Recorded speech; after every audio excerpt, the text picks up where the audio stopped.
social structure. So it degenerates into, say, fascist totalitarianism, something like that. And that's been a threat since we've had highly organized societies. Then the hero ends up in the underworld and has to come back and do direct combat with that malevolent force at the price of his own consciousness, right? Because Horus gets one of his eyes destroyed. It's no bloody joke to face the forces that make a culture rigid and malevolent. So there's an addition to the hero archetype. Two things happen. One, you go out and you conquer chaos and you make order out of it. But the second is you take pathological order, recast it into chaos, and then allow it to reemerge. And you do that not in some arbitrary sense, but in tandem with your rescued father. And that's, I guess, in part what Nietzsche missed, as far as I can tell, is he knew of the death of God. Perhaps he didn't know that it had happened many times. Mircea Eliade documented that across many cultures. But what Nietzsche didn't seem to lay out, at least in his vision of the Superman or the Overman, was that it was a responsibility of the person who wants to revivify the culture to go down and rescue the damn culture, which is what you're supposed to be doing in university, because your father is lying dead in the libraries, right? So you're supposed to be going in there and taking that spirit out of the books and manifesting it in your own being. That's what the universities were for, although I don't think that's what they're for anymore. So we talked about the Mesopotamian story, and we talked about the Egyptian story, and other people have documented the emergence of hero mythology in cultures far more diverse than the ones that I'm exposing you to. That was done most popularly by Joseph Campbell. But I don't think Campbell had a single idea that he didn't derive from Jung. And I'm not saying that in a critical manner, because Campbell was good at standing as a mediator between Jung and a more general population. He did, and that's a non-trivial accomplishment, seriously. But Jung is still the source of those ideas. And if you're serious about them, that's the person that you have to go to for that kind of knowledge. So now I wanted to tell you some other stories that are in some sense closer to Western culture. They're the stories upon which Western culture is actually predicated. So I'm going to tell you, well, I'm not only Western story today, I'm going to tell you a couple of stories from Genesis, and I'm going to tell you about the story of the Buddha. I'm going to do that at the same time, because the story of the Buddha is almost a perfect parallel, structurally speaking, to the story of Adam and Eve. And so I want to show you that, and you can decide for yourself if I'm imposing a pattern on it, because God only knows, right? Or whether or not, once you have the key to understanding the stories, which I hope I provided you with the, the idea of the dragon of chaos and the great mother and the great father and the individual, it gives you a schema that you can use to understand the characterizations of great stories. And as far as I can tell, it works pretty much universally across stories. So I want to walk you through those foundational stories. And I would say, one of the things to know about the way the Bible is structured, there's a couple of things you want to know about it, is that it was authored by multiple people across extraordinarily vast spans of time, and then aggregated by other people and sorted into something that seemed to make sense. And so you can really think about it because Bible is a library. It's a library of books. It's not a book. The library is organized a certain way that makes a kind of sense. But it's not exactly as if anyone decided what that sense would be. It's the collaborative work of hundreds and thousands of people across thousands of years attempting to organize a collective story into something out of which the sense emerges. It's like human beings acted, and then they dreamed about how they acted, and then they wrote down what they dreamed about how they acted, and then they organized what they wrote about how they dreamed they acted. And that's how that book came into being. And the information that's within it emerged from the behavioral level upward, right? Rather than being imposed top down. Now there's a feedback, right? Because if you understand how you act, then that changes how you act. And so you can't avoid the top-down feedback, but a tremendous amount of the information in there, and this is why it's revelatory information, we don't know. It's in there because how we act is informative. And then if you represent how we act, that's informative. But the information came from how we act, not from the representation of how we act. And then you might think, well, how did we learn how to act? And the answer is, we've been trying to figure out how to do that for 3.5 billion years. There's lots of information encoded in our actions and in our social interactions, way more than we understand. So we're acting something out. We don't understand what it is, but we're doing our best to pull that information upward, partly by dreaming about it. That's what you're doing at night. You're trying to figure out what the hell you're up to. Well, you don't know because you don't know yourself in totality. How could you possibly know? Best you can do is dream yourself up and then speak yourself into some sort of articulated existence. It's just an approximation because whatever you are, rapidly supersedes whatever you think you are. That's why people constantly shock themselves, you know. If you were only what you thought of yourself, well, wouldn't life be simple? You'd know exactly what you were doing all the time, and you could even control your own behavior.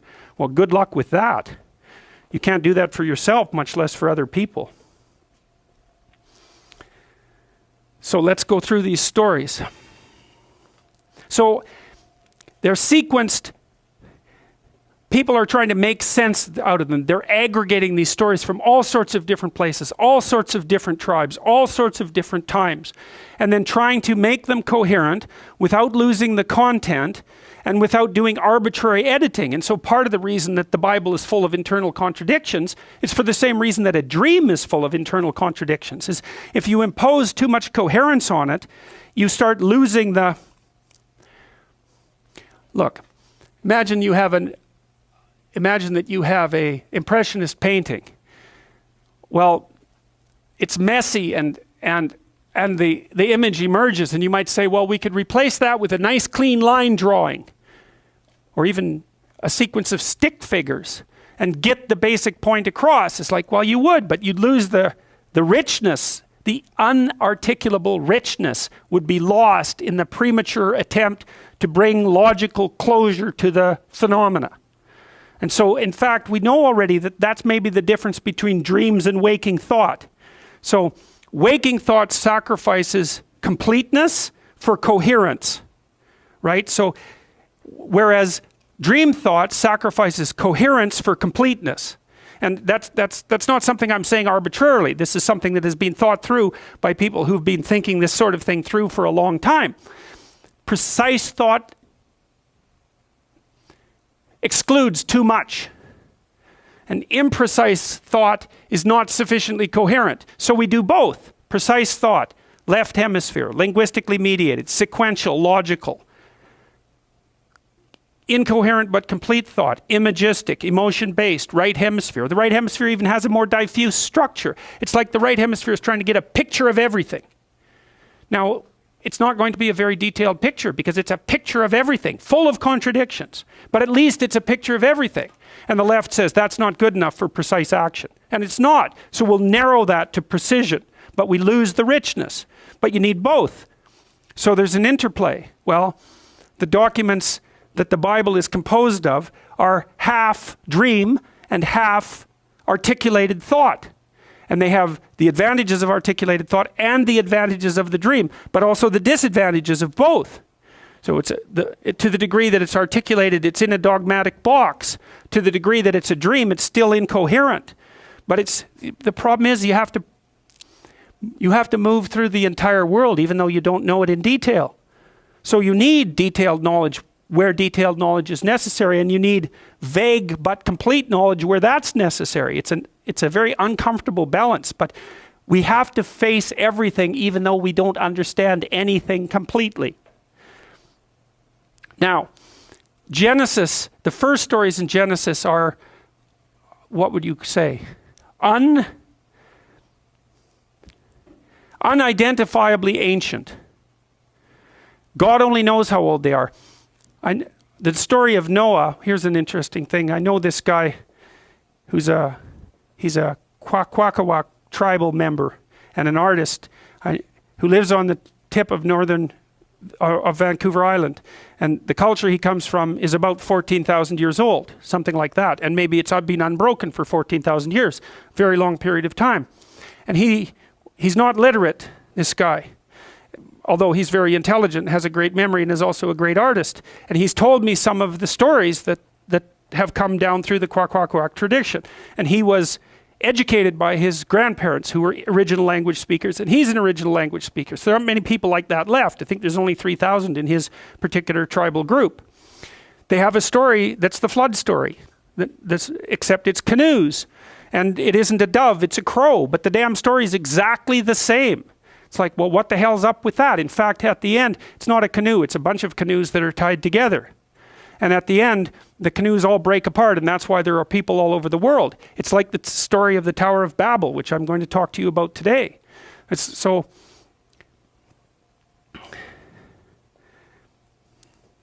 the reason I'm telling you that is because the stories at the beginning of Genesis are extraordinarily old. Now, so maybe he tells the same story that we tell, you know, making the presumption that we are the people who are part of this Judeo-Christian tradition, and I know that that's not the case for everyone.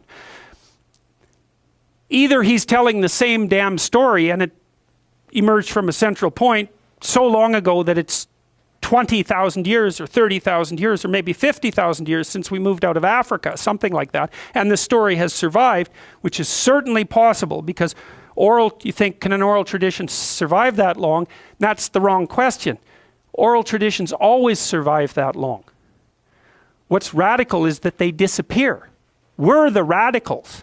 The oral tradition is something that stays the same generation after generation. So how much innovation do you think there is in a small tribal group? None. That's why they don't have advanced technologies. They stay the same. The stories stay the same. So the idea that they can be transmitted unchanged over thousands and tens of thousands of years is really not a debatable proposition. It's the norm. So either the stories emerged from a central source and have never been lost so that you can pick them up everywhere, or there's something about the stories that automatically regenerates themselves. And I suppose it's a little bit of column A and a little bit of column B. It's like my nephew, when he perceived himself as a dragon-slaying knight. It's like, well, was that the continuation of an oral tradition, or was it something that he spontaneously come up with? And the answer is both. The pattern was there, he just had to see it, and he saw it and synthesized it and encapsulated it in his own imagination. Well, that's not much different than the oral tradition being unbroken. It's just a variant of the same thing.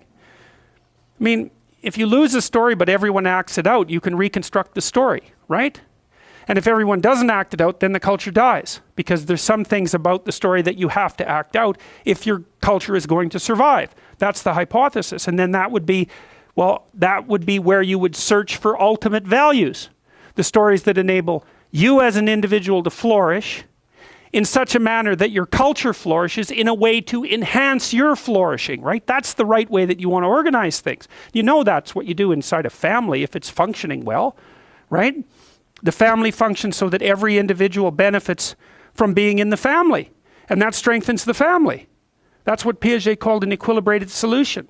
Technically speaking, when he was looking for the origin of moral ideas, he came up with the idea of equilibrated state. And an equilibrated state is one, the three of you are in an equilibrated state. If you all want to be in that state, and while you're in that state, the things that you're doing together work better and they facilitate each of your development.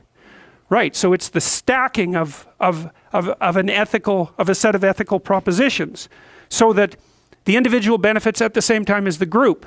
And you can increase that stacking. We could say, well, it's not only that. You want to organize yourself so that all three of you get what you want better than you would if you were alone, and so that you're healthy. And so the stacking also occurs all the way down the physiological chain.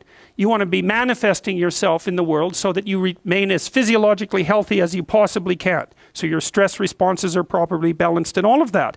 And then maybe your equilibrated state is well enough developed so it doesn't just include the three of you. It extends outward beyond you into the greater community. And things stack like that. And that's, if they all get stacked up, every level is stacked on top of each other properly, you have an equilibrated state. And I don't think that that's any different than a vision of paradise. I think those are the same thing.